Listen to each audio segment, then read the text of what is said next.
What's going on, YouTube? It's your boy Dolo J back with another video. And oh man, do my predictions look terrible, at least for the Western Conference Finals, as OKC wins game 2, 118 to 103. SGA, he had 38 points, 8 assists. J-Dub had 26 points, 10 rebounds, 5 assists. Chet had 22 points, 4 rebounds. Edwards had 32 points, 9 rebounds, 6 assists. McDaniels had 22 points, 3 blocks. Nickeil Alexander-Walker had 17 points. Nas Reed had 10 points. And Julius Randle only had 6 points. And, man, one thing I got to say is the way the Timberwolves played the first half of this game was extremely perfect. I believe they only had 2 turnovers in the entire first quarter, right? And they were moving the ball. Ball was popping. Guys were hitting shots. And, OKC was still doing their thing, but OKC didn't turn the ball over at all in the first quarter. Shea was doing his thing. J-Dub was doing his thing. Chet was doing his thing. And through the first quarter, just like in game 1, similar to game 1, the Wolves were very much in striking distance. Now, in the second quarter, the bench, the 3 guys I was telling you about, Nickeil Alexander-Walker, Nas Reed, and Dante DiVincenzo, they all played better. I believe they all combined for 28 combined points versus 21, but they shot the ball a lot better. I believe they shot a combined 11 for 24 instead of going 7 for 36 like they did last game. So it was really good to see. Nas Reed, in my opinion, has still really much struggled in this series. I don't think he's hit it. I think he's maybe only hit 1 3 if he's hit a 3. I don't even remember him a 3 during these past 2 games. And it's just very hard. Dante DiVincenzo, in my opinion, took 2 more ill-advised 3-pointers. Understand, you need some shooting, but you got to know time and when to take those type of shots. Another deep 3 on the left side of the court, left wing.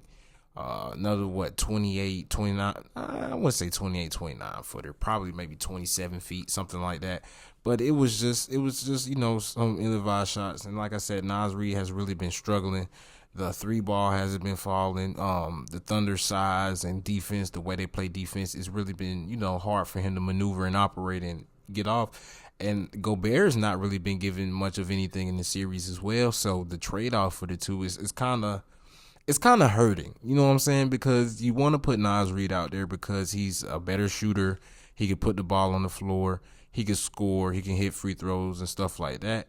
But and Gobert is just like every time he catches the ball, like it's like he got stone hands, bro. I don't know what's going on with that one, but I really don't like how the Wolves look after the first 2 games. Anthony Edwards, he had a bounce back game. He beat his whole game 1 point output in the first half. He had 16 in the first half versus only 13 points in the first game entirely. And I liked it, but really him and McDaniels was like the only 2. I mean, Nickeil Alexander-Walker started getting it going in the second half, mainly in like the fourth quarter, but it wasn't really enough. And the third quarter for OKC, like, I don't know what it is these last 2 games, but it's just something about the third quarter where they come out of halftime and they just, put their foot on the Wolves' neck, so to speak. And Julius Randle, he just had a tough time this game. Like I said, he had 6 points, 5 rebounds, 5 assists, 2 of 11 from the field, 4 turnovers. And the Thunder are really just every time Julius Randle, has his back to the basket, it's just another defender coming up from his blind side and just ripping the ball from him. It's making it really hard for him to operate.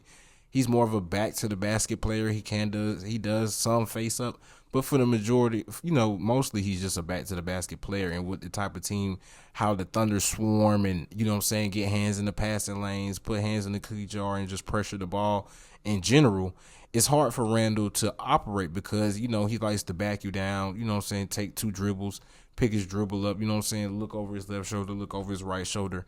And with the Thunder, you gotta be making decisions way more quicker than that. And that's what's led to him, struggling in his second game. Now, the first game, when he was doing the face-up stuff, he was getting it off, hitting the 3 ball, hitting the mid-range, driving, getting to the cup. But, man, 2 for 11. And, it was kind of hard. He didn't play the entire fourth quarter, and rightfully so. It's just one of them games where, we just got to go with who's playing better at the time. And Julius Randle didn't have a good game. Like I said, And you know he had 32 points. He was rebounding the ball well, 6 assists, pretty decent. Also no turnovers. When I looked up his stats, and he had no turnovers. So for me, you couldn't have really asked Ant to play a better game. Like he did the best he could given the circumstances that he had. And Daniels was doing his thing, but he, even though he was in foul trouble, 22 points. He also had 3 blocks. I think the thing with him and Shea, they said he complained about getting his arm hooked. I think this might have been the fourth quarter. And you know what I'm saying, just frustration just pushed him on the ground. You know what I'm saying? You gotta lock in. Gotta stay locked in. But I think, you know what I'm saying, the big three for the Thunder really showed up. Of course, the others did some things. Caruso hit a couple threes, you know what I'm saying? In the first half, he was picking apart the zone, you know what I'm saying? Just basically getting into the middle and, you know, hitting the little push shot or possibly, you know what I'm saying, making the little pass. Just creating chaos. That's what he does. He just creates chaos. And real good pickup. Hartenstein hasn't been really closing out the games too well. Well, not really too well. He hasn't been closing out the games at all. I mean, the Thunder have just been playing better when they have Chet at the 5, and they usually have Shea, J-Dub, Caruso, and Wallace in just for that, you know, type of ball pressure. And it's really messing with the Wolves, man. It's messing with the Wolves. They can't get a consistent team effort.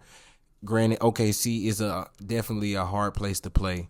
And the Wolves, they're going to have to win both games at home. Like, they cannot split these games at home.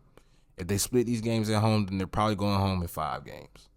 Because it doesn't seem like they can win at OKC at all. So I really expect Chris Finch to go over the game plan and try and find some ways to, you know what I'm saying, just break what the Thunder are doing, because their defense, man, and it's reiterated every time they play. Like, this is basically the best defensive team as far as like forcing turnovers and you know what I'm saying, scoring off of them. I feel like I say it every video when I talk about them, but it's the truth, and they show you every time they go out there.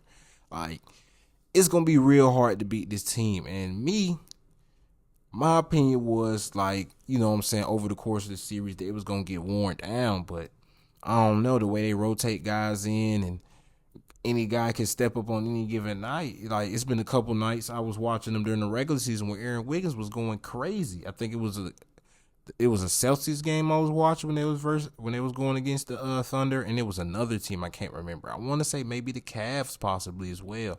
But any given night, J-Dub has already shown you game 2 last series, that he can go and get you 32. Chet Holmgren, you know what I'm saying, has it fully unlocked what he can be.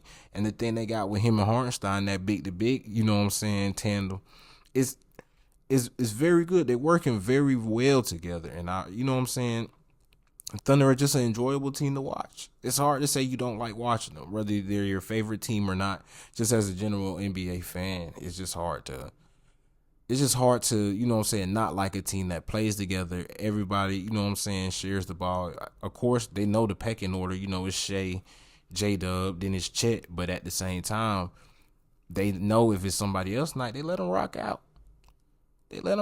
Man. And on the night where Shea got his MVP award, I didn't talk about it in the last video that I dropped yesterday. But, you know what I'm saying, I want to say congratulations to him. Very, very, very much deserved. They could have gave it to him last year, but you know what I'm saying, they had to give it to him this year.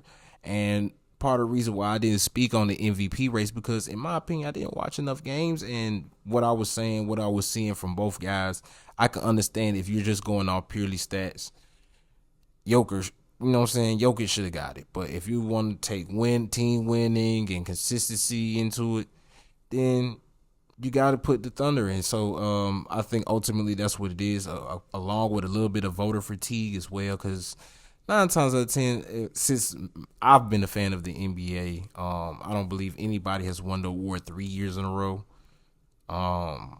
So with that being said, yeah, both guys are deserving. But he showed up. I thought he was going to have a little bit of a, you know what I'm saying, the emotions were high last night. I thought he was going to come back and not necessarily have like a little bit of a letdown, but I didn't think he was going to come and be as aggressive or, you know what I'm saying, as focused as he was. And that's on me.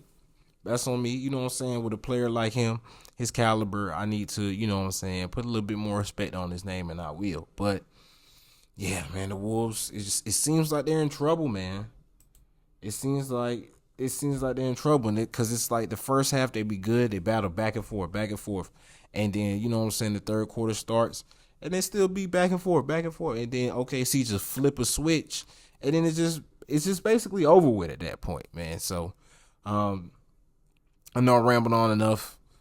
I'm gonna go ahead and end the video here. Appreciate all the love y'all been giving me on the videos. Keep continuing to, you know what I'm saying, support your boy. I'm keep putting these videos out whether I want to or not. But right now I'm loving it.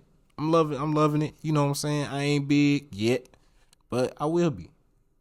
And this will be a community where, you know what I'm saying, we will talk hoops organically.